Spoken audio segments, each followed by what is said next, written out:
మన ఉమ్మడి వంటల ఛానల్కి. పనస పండుతో స్నాక్ రెసిపీ. పనస పండును గింజలు తీసేసి చిన్న చిన్న పీసెస్గా కట్ చేసుకోవాలి. ఇలా గోధుమ పిండిని మనము పూరీలాగా రుద్దుకొని కట్ చేసుకున్న ఈ పనస తొనలను ఇలాగ పెట్టుకొని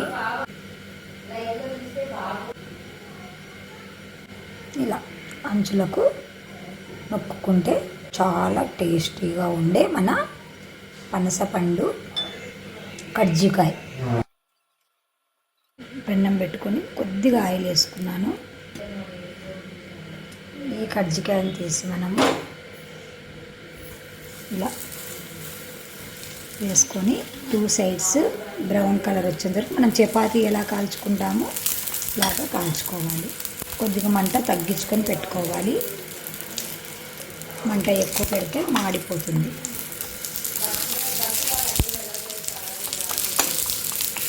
అంతే అండి, ఇంకా సర్వ్ చేసుకోవడమే.